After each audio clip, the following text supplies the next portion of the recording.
Hello guys, നിങ്ങൾക്ക് ഇതെന്താന്ന് മനസ്സിലായോ? ഈ മരം എന്താണ് നിങ്ങൾക്ക് മനസ്സിലായോ? ഇതൊരു വെറൈറ്റി മരമാണ് ഗായ്സ്. ഇത് കണ്ടോ, ഇത് അടിയിൽ മാവും മേലെ റബ്ബറും, ഒരൊറ്റ മരമാണ്.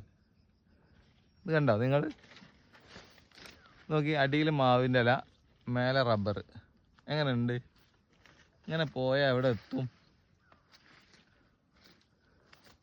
ഇതാ അടിയിൽ മാവിൻ്റെ ഇല, മേലെ റബ്ബറിൻ്റെ ഇല.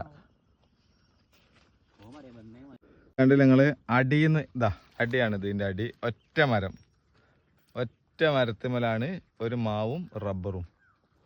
ഇതാ ഇത്രയും ഭാഗം മാവും തൈ, ഇതിൻ്റെ ടോപ്പിക്ക് റബ്ബറും തൈ. കണ്ടില്ല നിങ്ങള്? ഇതെന്താ ഇങ്ങനെ? നോക്കി നിങ്ങള് കറക്റ്റ് നോക്കി. ഇതാ അപ്പൊ അടിയിൽ